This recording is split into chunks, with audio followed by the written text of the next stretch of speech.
Kanca Muda Diploma, selamat datang di Talk Show PPSMB Diploma. Assalamualaikum warahmatullahi wabarakatuh. Perkenalkan, namaku Sylvia dari Prodi D4 Akuntansi 2020 Fakultas Ekonomi Universitas Negeri Yogyakarta. Di Talk Show kali ini kita kedatangan tamu spesial nih. Langsung aja kita sambut Kak Titis. Halo teman-teman, perkenalkan nama saya Titis Dedi Kurnia. Di sini saya sebagai mungkin teman sharing lah, teman sharing di siang hari ini. Latar pendidikan saya sekolah di Sragen dari SD sampai SMA dan menempuh perguruan tinggi di Jogja juga, yaitu di JIS dan Remote Sensing Fakultas Geografi Universitas Gadjah Mada. Itu perkenalkan dari saya. Oke, keren banget ya nih Kak Titis. Ternyata lulusan dari UGM nih, dari kampus sebelah ya teman-teman. Oke, Kak Titis gimana nih kabarnya? Alhamdulillah Mbak Sylvia sehat-sehat. Teman-teman di sana gimana? Alhamdulillah teman-teman diploma juga sehat semua ya teman-teman di rumah. Keluarga juga sehat Kak di rumah? Alhamdulillah sehat juga. Sehat juga. Alhamdulillah. Oke, langsung aja nih kita mulai ke materinya kita ya teman-teman, materi sharing santai di talk show kali ini. Kak Titis boleh dong ceritain awal mula membentuk dan merintis usaha gitu, gimana sih kok bisa sampai sekarang gitu, sampai saat ini gitu. Atau teman-teman juga mungkin penasaran nih teman-teman di rumah gitu, usahanya Kak Titis tuh ada apa aja sih gitu. Boleh Oh ya, dijelasin? dulu waktu masih kuliah, mungkin di tahun 2015 ya, karena ya emang saya nggak pintar-pintar banget, jadi wisuda agak telat. Waktu itu aku ngamatin industri kreatif yang baru berkembang, itu di Jogja, barber, coffee shop, sama vape store waktu dulu. Yang mungkin waktu itu akan naik daun perkiraan saya, feeling saya.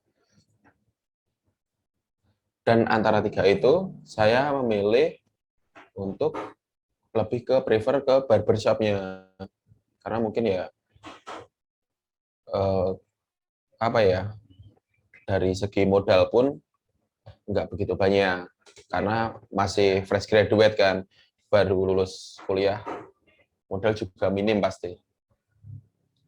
Nah, waktu itu aku ngamatin beberapa barber di Jogja itu di konsepnya teman-teman.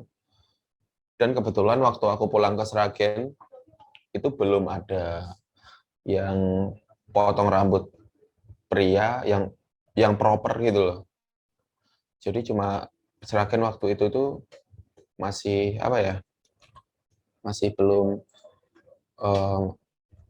proper lah, masih sasae. Nah, waktu itu aku ngeberaniin diri untuk les barber di Rudi Hadiswarno. Itu dekat kampus kita teman-teman, di dekat Mirota kampus kalau teman-teman pernah lihat ke arah KFC Sudirman kalau nggak salah, kanan jalan. Ya.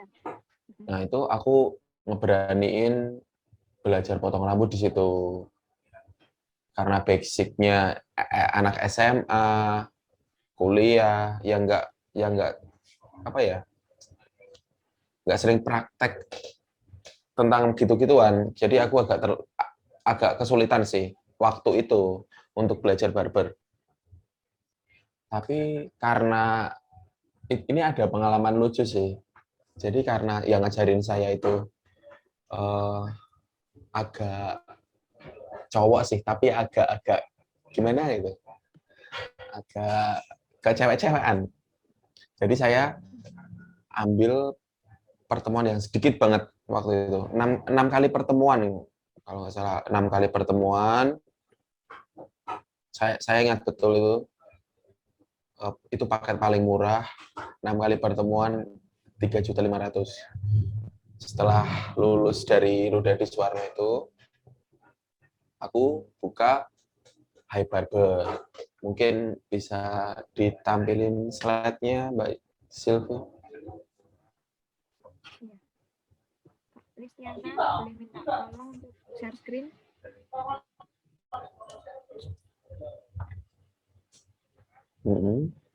Next.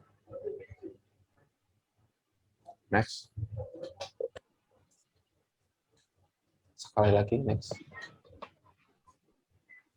Nah, ini karena waktu dulu aku tuh juga nggak terlalu pede karena skill juga masih minim kan. Aku ngajak temanku untuk berkolaborasi nih. Dan saya pun buka High Barbershop di tahun 2015. Masih berpartner sama teman saya. Nah, karena dia pinter motong, dia fokus di situ, saya marketingnya. Dan waktu 2015 itu, High Barbershop itu jadi barber pertama sih di Sragen. Karena emang belum banyak orang yang ngincar di industri ini. Nah, setelah itu, dari Hype itu berjalan 3 tahun. Dari 3 tahun itu, aku open mitra nih teman-teman. Jadi siapa yang punya modal, pengen buka barber, High Barbershop itu open mitra. Dari 3 tahun itu dapat 10 mitra. Kalau nggak salah 10 mitra. 10 mitra, aku seriusin, sampai di tengah jalan di 2018, teman saya memutuskan untuk ayo kita mandiri sendiri sih. Dan aku pun juga oke. Terciptalah sekarang brand baru saya, namanya Cuts Project. Mungkin bisa di next. Nah, di 2018 ini saya buka brand baru namanya Cuts Project. Di Cuts sendiri pun lebih ke konten-konten sih sebenarnya teman-teman. Jadi kalau mungkin banyak konten barber lain lebih hard selling, lebih wah potongan saya ini bagus banget gini-gini. Kalau di Cuts lebih ke soft selling sih. Jadi malah konten lucu-lucuan di dalam barber, ada konten edukasi, tapi nggak menampilkan potongan yang bagus banget. Karena menurut saya itu konten monoton sih, nggak dinanti-nanti gitu. Next mungkin.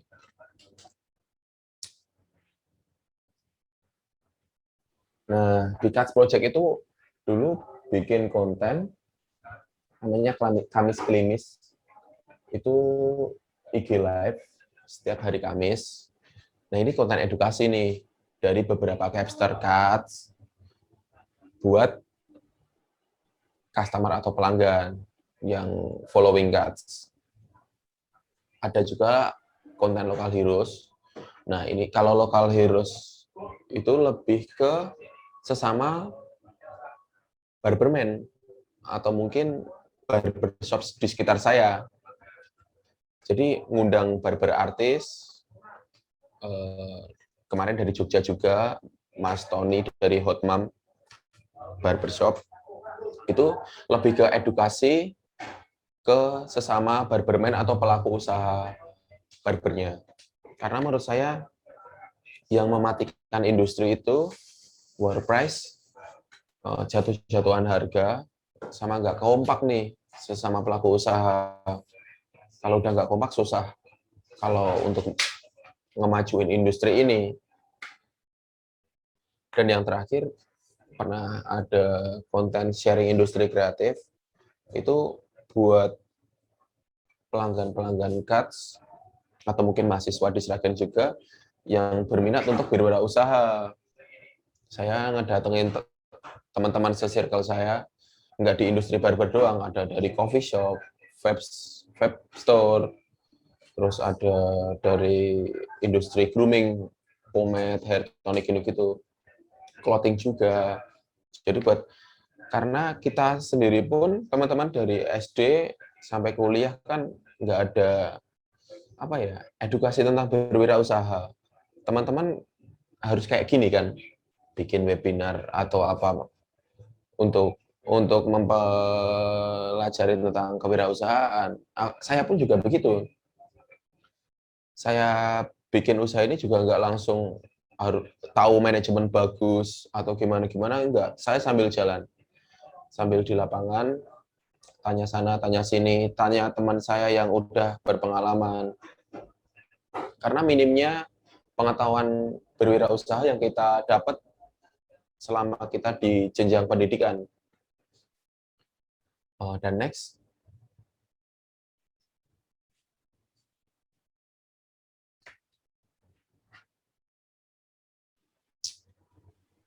Next, Kak Ana.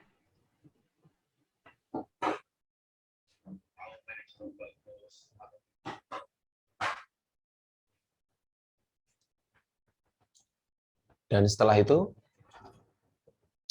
tahun 2007, ini konten-kontennya, Kamis Klimis. Next, yang saya ceritain tadi, nah ini Local Heroes. Alhamdulillah ini antusiasnya banyak banget. Nggak sekaris dengan Surakarta, tapi ada ya mencakup Jawa Tengah, Jawa Timur. Banyak banget ini. Dan next. Nah, ini sharing industri kreatifnya sih. Jadi, undang teman-teman yang pengen belajar berwirausaha, saya undang di Catch Project. Dan next, teman-teman. Nah, karena barber udah jalan nih, alhamdulillah udah autopilot lah, udah bisa ditinggal karena timnya udah settle. Saya sama teman-teman itu teman saya bikin usaha namanya Aula Tropical. Mungkin beberapa teman audien di sini pernah dengar, mungkin itu di tahun 2016 itu teman saya bikin aula dan saya ditunjuk jadi tim marketingnya. Waktu itu karena teman saya bilang setiap dapat mitra dari aula, saya dapat feedback atau income fee lah, itu 1 juta per mitra. Dan waktu itu dalam waktu 3 bulan saya dapat 18 mitra nih. Jadi dapat uang cash 18 juta, saya bukalah aula tanpa modal. Nah, saya waktu itu buka 3 titik di Gondang, Gondang Sragen, kecamatan di Sragen,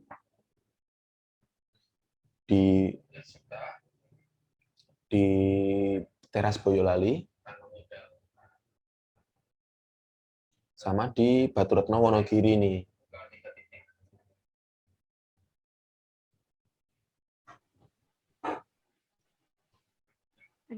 Ada 3 lokasi ya, Kak, berarti?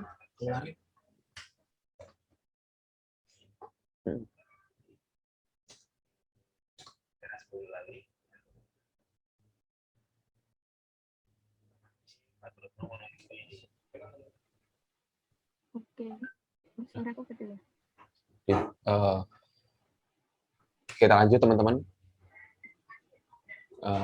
Dan waktu itu karena saya susah mantau, karena kan titik saya itu berjauhan nih. Ada yang di Sragen, ada yang di Boyolali, ada yang di Wonogiri.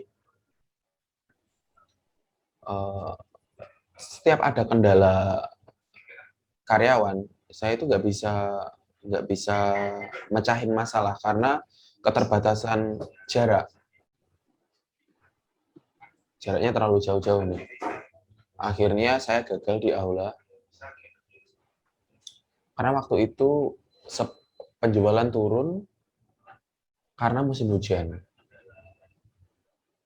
Saya nggak bisa ngontrol, nggak bisa ngasih semangat, ngasih push ke tim saya yang jaga. Akhirnya 3 titik itu tutup.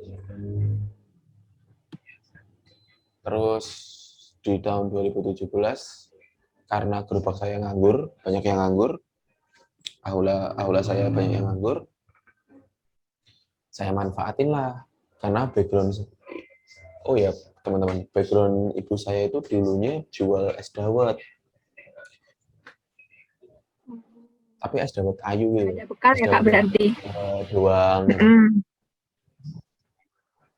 Nah, terus aku kembangin nih, biar lebih bisa diterima kaum milenial lah.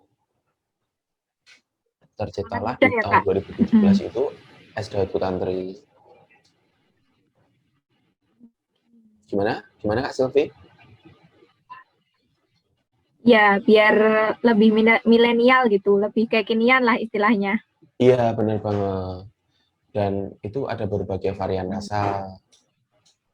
Saya manfaatin, pertamanya itu Mm. gerobaknya masih gerobak bekas aula itu. Lambat laun, alhamdulillah seminggu buka itu aku dapat mitra Kak. Mitra teman-teman. Dapat mitra.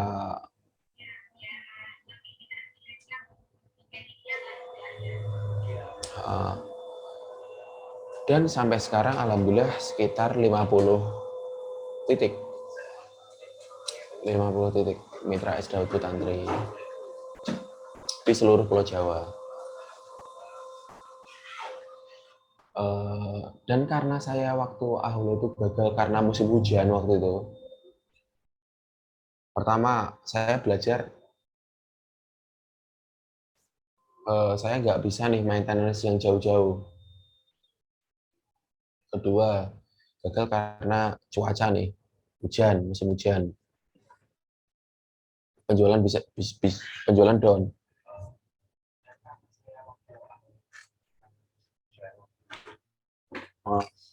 Jadi saya buka es dawet Putantri itu di yang punya saya pribadi, itu area Sragen Kota doang. Karena saya lebih enak ngecek QC-nya, quality control-nya. Biar lebih mudah kontrolnya gitu ya Kak. Quality control-nya. Terus yang kedua, sebelum musim hujan datang, aku harus bikin produk nih.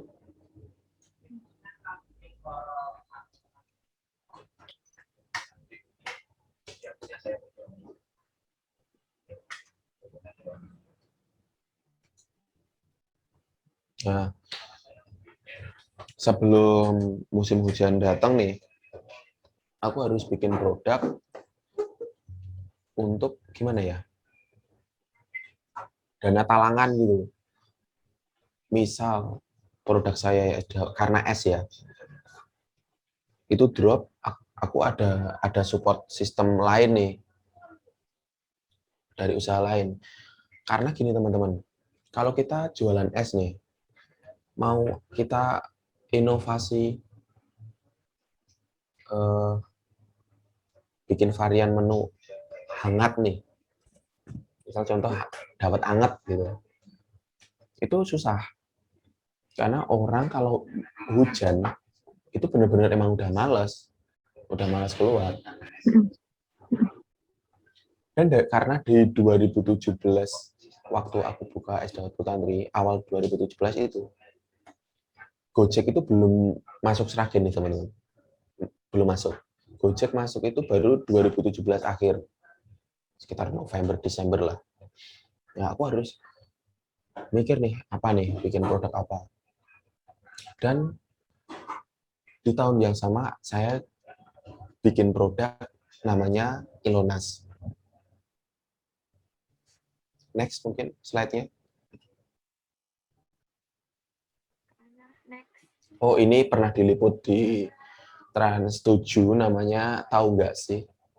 Alhamdulillah lumayan lah, dapat 4 menit. Dan next.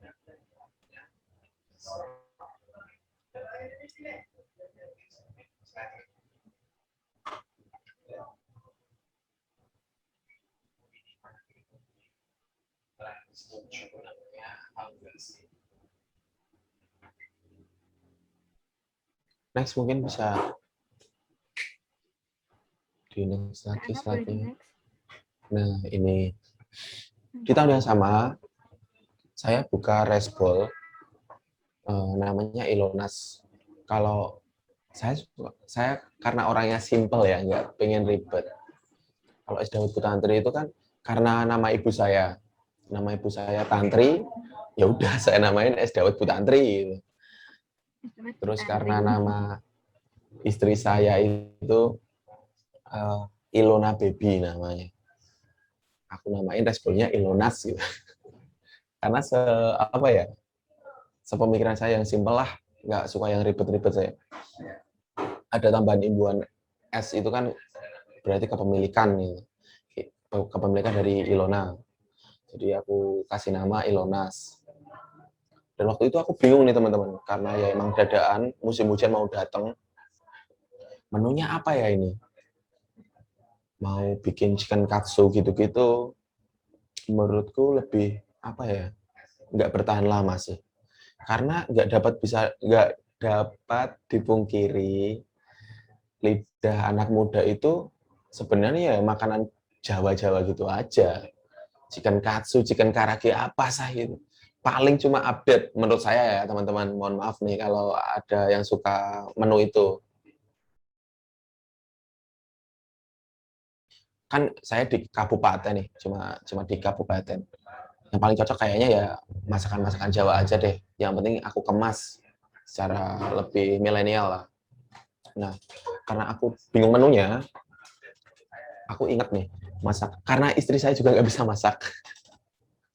Padahal papanya chef di Australia, tapi istri saya nggak bisa makan, istri nggak bisa masak. Aku ingat nih, ada tiga masakan ibu saya yang saya senengin nih, yang enak lah. Nah, di antaranya,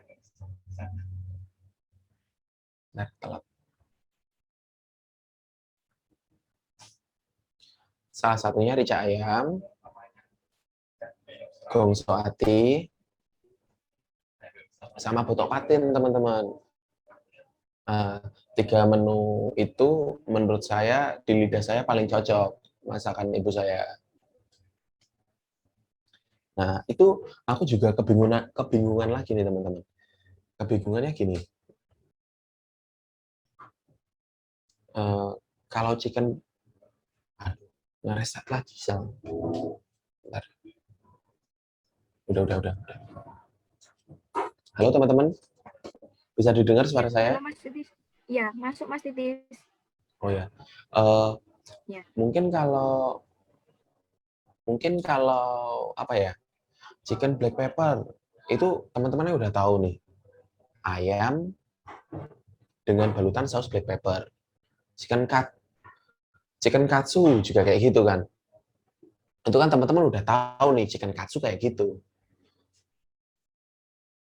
Nah, tapi kalau ini di Resbol ini, masa aku harus namain menunya Resbol rica ayam, kayaknya kurang keren deh.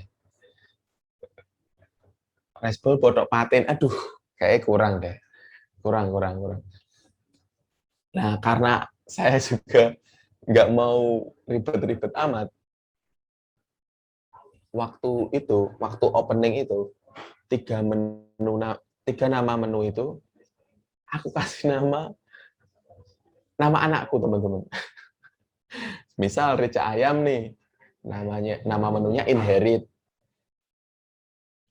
Misal gongso ati, namanya Hisahito. Dan menu botok patinnya itu aku kasih nama Al-Fatih. Padahal nama anak itu, Inherit Hisahito Al-Fatih. Nah, tapi alhamdulillah responnya masyarakat Seragen kencang banget nih. Alhamdulillah banget waktu itu.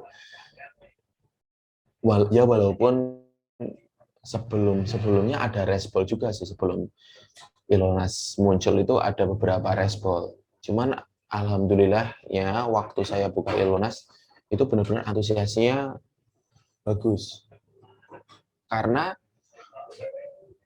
perlu digarisbawahi juga, enggak, kita bener sih kalau usaha itu ya Bismillah, ayo usaha, ya nggak ada salahnya. Tapi alangkah baiknya juga di planning nih teman-teman, target pasarnya apa, target marketingmu tuh siapa aja, terus kamu tuh mau ngincar menengah ke bawah atau menengah ke atas. Kalau menengah ke bawah berarti ya kamu main di low price, di harga-harga murah. Nah, itu emang udah aku gambar. Emang marketingku tuh karena emang di Sragen itu nggak ada kampus yang bonafit ya. Jadi saya yang ngincernya anak-anak SMP SMA. Nggak bisa nggak bisa harganya itu yang mahal itu nggak bisa kalau di sini ya. Jadi aku itu main waktu itu di harga 10.000 teman-teman. Udah free ongkir waktu itu. Dan alhamdulillah antusiasnya bener nih targetku, pas nih, kena nih, anak-anak SMA antusiasnya kencang banget itu, apalagi waktu mau mendekati sholat zuhur atau istirahat makan siang, itu pasti drivernya Elonas itu apa ya, kesulitan antar sini antar sana itu. Dan Ramai orderan ya, Kak? sebulan sebulan buka itu sekitar 2000-an cup. Alhamdulillah sold out 2000-an cup lebih lah. Dan sejak saat itu saya juga berinovasi menu-menu yang kekinian yang banyak di request di pelanggan-pelanggan. Contoh chicken salted egg, chicken sambal mata, gitu-gitu. Ada Thai tea, green tea, kopi susu, gitu-gitu. Karena ya emang mengikuti pasar sih. Karena value di menu itu ada itu banyak gitu. Jadi Elonas ini benar-benar bisa nge-backup pendapatan saya kalau waktu itu sebelum Es Dawet Putantri turun nih, omset turun. Karena dulu belum open mitra kan baru buka 2017. Saya fokusnya cuman gimana usaha saya ini bisa bertahan di kesulitan iklim tadi, cuaca tadi. Karena di satu sisi waktu itu tuh belum ada Gojek. Kalau ini kan hujan pun alhamdulillah 1-2 pasti ada dapat orderan dari Gojek. Kalau aku dulu emang harus mikir kenceng nih, gimana caranya Struggling bertahan. sendiri ya, Mas. Strugglingnya lebih, iya. Iya, bener Mbak Sylvie. Struggle-nya lebih kenceng. Uh, Kalau kesulitan waktu dulu itu nggak begitu banyak sih, karena mungkin dulu masih efektif nih, endorse selebgram lokal, terus ngasih temen, di-upload, itu masih efektif banget. Kalau sekarang menurut saya algoritma IG sekarang arahnya lebih ke Instagram Ads sih. Jadi Instagram bersponsor gitu-gitu. Mungkin kalau teman-teman di sini mau berwirausaha, lebih mempelajari itu sih. Lebih mempelajari IG Ads, dan dari IG nanti diarahin ke Shopee kalau mau merambah e-commerce, marketplace Shopee gitu. Kalau dulu masih lebih enak karena ya fitur Instagram kan nggak seberkembang sekarang ya. Jadi cuma endorse selebgram, upload feed, itu ngaruh banget waktu dulu. Dan itu eh, dan sekarang mungkin karena ya PPKM ini, ada beberapa mitra saya Es Dawet itu juga down, menunggu keputusan pemerintah nih. Mungkin kalau udah kondisi normal bisa buka Insya lagi. Allah bangkit lagi ya, Kak. Ada beberapa titik juga Oke. masih buka sih. Gitu. Jadi Oke nih, Kak Titis. Nah, itu mungkin dari saya. Mungkin ada pertanyaan dari teman-teman. gambaran Oke, sedikitnya Mas Titis. dari background usaha saya. Oke, keren banget sih tadi. Nah, dari Mas Titis nih kan, tadi dari awal kan Mas Titis melihat ada peluang kan yang di beberapa sektor tadi yang barbershop yang tadi di awal dibahas itu. Nah, itu tuh gimana cara Mas Titis untuk yang dari awal nih memberanikan diri untuk mengambil peluang memulai bisnis tersebut gitu Mas. Yang kayak tadi yang barbershop, terus vape store yang peluang bisnis tadi kan banyak gitu. Nah, gimana sih Mas Titis gitu untuk memberanikan diri mengambil keberanian untuk memulai bisnis gitu. Ini suaraku kedengeran nggak Kak Silvi di situ? Kedengeran, Oh Kak? ya, kenapa waktu itu aku memberanikan diri untuk berusaha, berwirausaha? Karena waktu dulu itu saya ngelihat peluang di Seragen itu belum ada nih. Kan kita sebagai mahasiswa Jogja kan ngamatin juga nih, usaha apa nih yang di Jogja yang berkembang yang bisa kita bawa ke kampung nih. Nah, dan kepikiran saya waktu itu ya barber ini, karena di kota saya itu barber itu belum ada. Nah, tapi aku harus gerak cepat nih, karena aku kan masih waktu itu masih muda ya, 22 tahun, modal juga nggak banyak. Kalau aku nggak buru-buru eksekusi, pasti dieksekusi orang lain yang punya modal banyak, pasti itu. Kalau kita kita terlambat eksekusi, udah kita bakal ketinggalan. Dan alhamdulillahnya saya beraniin diri untuk ambil kelas di Rudiadi Suwarno tadi. Waktu itu marketing saya juga masih manual teman-teman, karena ya itu tadi di 2015 pun IG itu juga belum, usernya juga belum banyak banget di kota saya loh ya. Kalau di kota-kota gede udah banyak lah. Kalau di kota saya belum banyak, jadi saya masih sebar pamflet, sebar brosur, terus banner-banner ditempelin di jalan-jalan, nyukur gratis di CFD, gitu itu masih saya lakonin waktu dulu. Jadi untuk pesan teman-teman, kalau kalian mau berwirausaha, ya udah ayo lakukan. Tapi jangan waton terus Mas Titis bilang ayo lakukan, ayo besok buka tanpa mikir, jangan tetap harus mikir. Yang mikir itu tadi, mungkin planningnya, pertama planning apa nih, kalian mau jualan apa nih, kalian harus tahu dulu nih apa yang mau kalian jual. Yang kedua scheduling, kapan nih kalian eksekusi. Pikiran kalian, ide kalian ini kapan kalian eksekusi nih, scheduling. Kalau bisa scheduling ini jangan lama-lama nih. Kalau kelamaan nanti ditikung temen nih. Sama kayak PDKT sama cewek kan. Kalau kelamaan ditikung temen. Nah, Ya, bener, Kak. habis itu baru monitoring. Kalian bisa memonitor usaha kalian nih.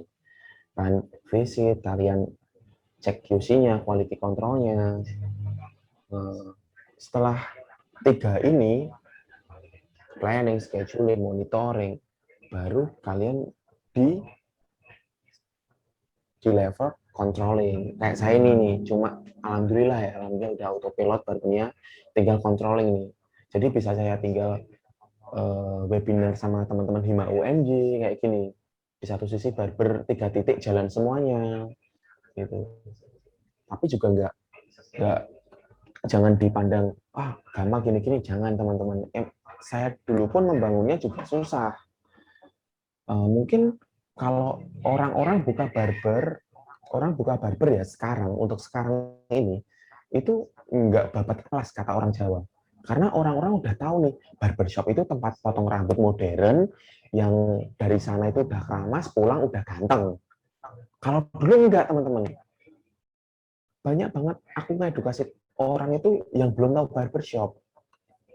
Jadi harganya pun waktu itu masih aku samain kayak pangkas rambut Madura, sekelas Rp8.000, agar orang-orang itu berani dulu nih, berani masuk ke barber nih, nggak takut kemahalan, nggak takut apa ya, nggak sungkan gitu loh, nggak rike dengan harga 8.000.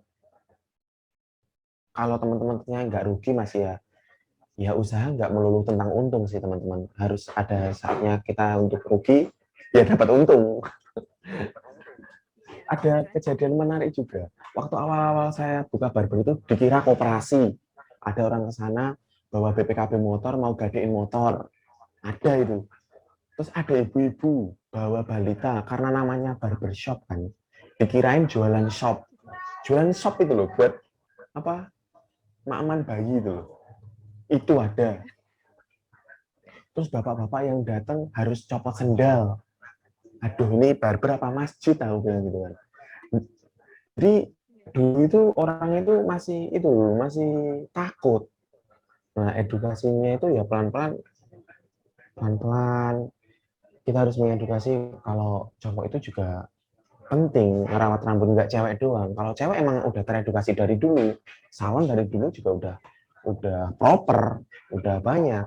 Kalau cowok belum begitu care tentang penampilan. Tapi kalau untuk saat ini mungkin udah banyak sih ya. Cowok yang glowing kan juga udah banyak sekarang. Ya, udah mulai sadar akan penampilan lah ya Mas, istilahnya Ya, gitu. ya, Hmm. bener. Yang memperhatikan penampilan. Itu Ya. Mbak Sylvia. Oke, baik. Next nih Mas, kita ada pertanyaan lagi nih. Kan melihat dari es dawet Bu Tantri tadi kan bisa dibilang adopsi ya Mas dari es dawet yang kita tahu kalau orang-orang kan es dawetnya cuman kayak cendol, gula, santan kayak gitu-gitu kan. Nah, ini Mas Titis kan Ya, menginovasikan dengan berbagai varian rasa kan ya. Nah, itu bisa dikatakan Mas Titis nih merupakan creative planner gitu ya Mas. Jadi seorang planner yang kreatif gitu kan. Nah, menurut Mas Titis nih, apakah seorang itu bisa dikatakan creative planner itu harus memiliki produk yang berbeda atau produk baru, atau semua wirausaha itu sebenarnya bisa dikatakan sebagai creative planner, Mas, gitu? kalau menurut saya semua nggak usaha sih. Nggak melulu tentang kita meng-create produk baru gitu. Even sekelas kamu reseller produk pun, misal produk skincare gitu ya, tapi kamu pintar ngelola marketplace Shopee-mu, mungkin juga kamu creative planner. Nggak mudah kayak gitu juga. Gitu sih. Kalau saya lebih luas sih, semuanya creative planner sih. Di luar PNS mungkin ya. Iya, Mas. Berarti semua yang berani memulai usaha kayak gitu-gitu bisa dikatakan sebagai seorang yang creative planner gitu ya, Mas Titis, menurut Mas Titis. Iya, menurut saya. Oke, next lagi nih Mas. Nah, dalam perjalanan bisnis Mas Titis yang tadi ada beberapa bisnis nih, itu kan pasti mengalami jatuh bangun kan, ada titik up and down-nya gitu. Nah, boleh nih dari Mas Titis itu boleh disampaikan misalnya kayak apa sih kegagalan yang terberat yang dialami selama menjalani bisnis tadi itu, terus gimana Mas Titis itu cara untuk bangkit kembali misalnya untuk membangun usaha baru atau yang bisa dibilang itu kayak ya bangkit gitulah Mas untuk mengatasinya dari titik ke down tadi gitu.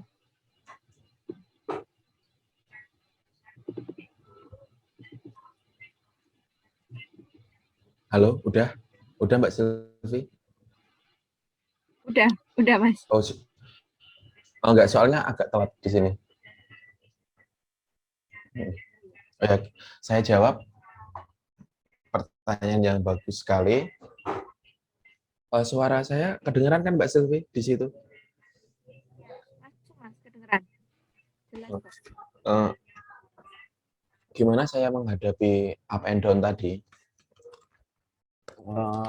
Emang agak berat sih waktu itu.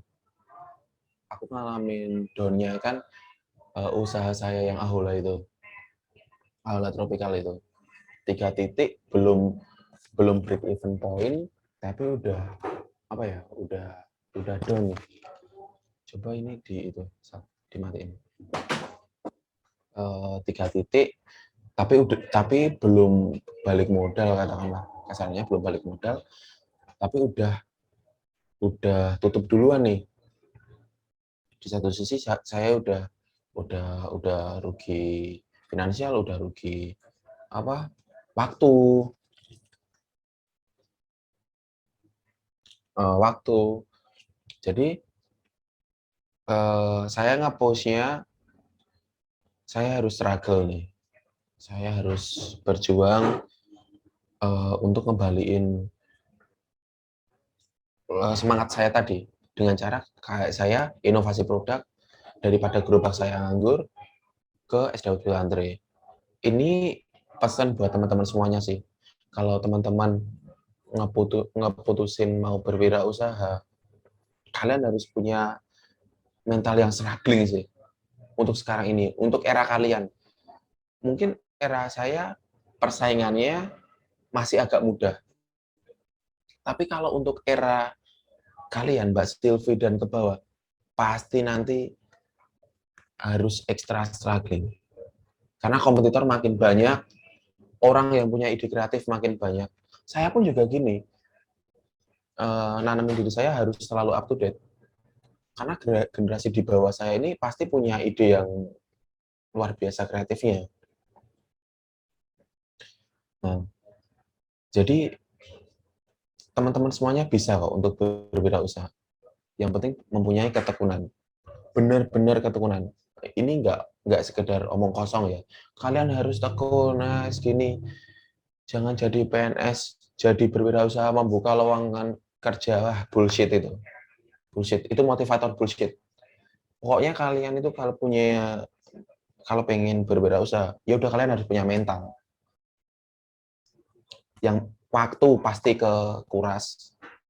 Circle pertemanan kalian pasti menipis. Karena kalian pasti fokus dalam bidang usaha kalian. Kalian jangan bermimpi untuk berwirausaha itu kalian kerja 8 jam. Jangan pernah bermimpi. Kalian pasti bisa bekerja 25 jam malahan.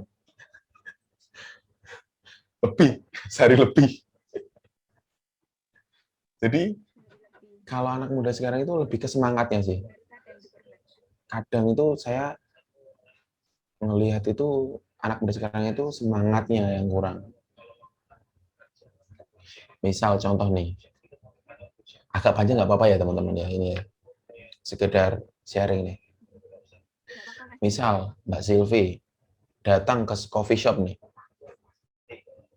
ada antrian. Saya sering banget nemuin kayak gini.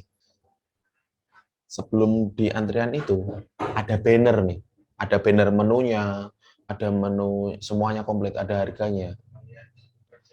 Nah, sampai si pengantri anak muda ini datang ke depan kasir, masih bingung milih. Jadi kan ini kelihatan nggak satset gitu.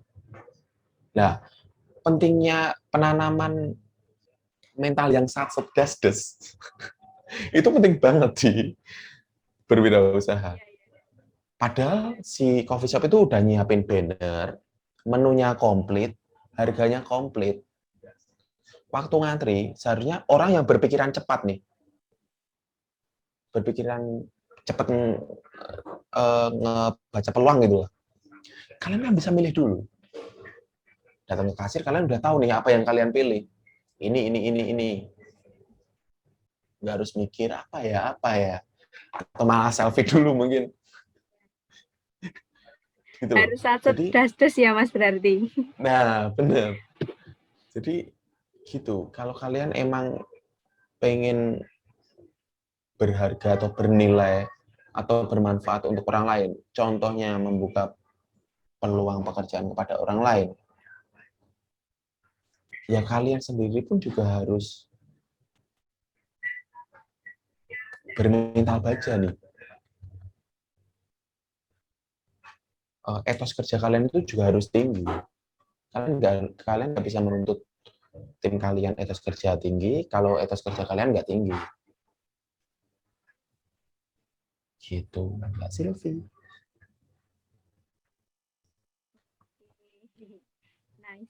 Mas, jawabannya sangat memotivasi ya. Oke, untuk yang terakhir nih Mas Titis. Nih, motivasi buat kanca muda diploma nih di rumah masing-masing yang besok nonton talk show kali ini. Itu Mas Titis boleh dong kasih motivasi buat kanca muda yang mau memulai merintis bisnis kayak gitu sejak muda, terus habis itu pandai melihat peluang yang pasti dan juga mengeksekusi peluang gitu dalam bentuk bisnis yang atau mungkin bisa dibilang kreatif planner gitu. Mungkin ada nih sedikit atau beberapa motivasi dari Mas Titis buat kanca muda di rumah.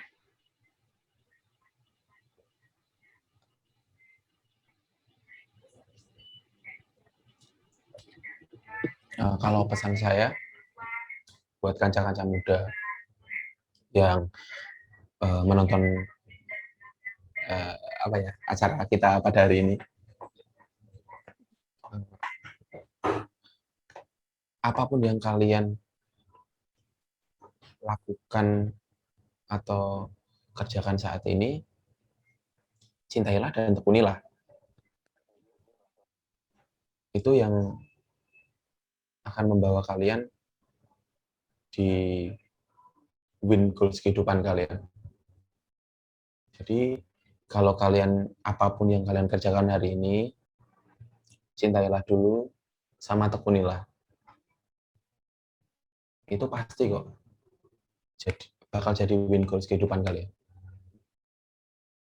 Apapun itu ya, apapun itu yang kalian kejar loh. Entah kalian mau berwirausaha, entah kalian mau mengabdi kepada negara. Yang penting cintailah, tekunilah. Biarkan generasi-generasi yang dulu aja lah yang buruk. Generasi sekarang jangan sampai. Itu, Mbak Silvi. Oke, berarti ini untuk sesi podcast atau talk show kita sore hari ini. Kita cukupkan sekian dulu ya Mas Titis. Terima kasih banyak Mas Titis untuk Terima kasih banyak teman-teman sharingnya Hima kali UNY. ini. Masih belum Pak, Mas.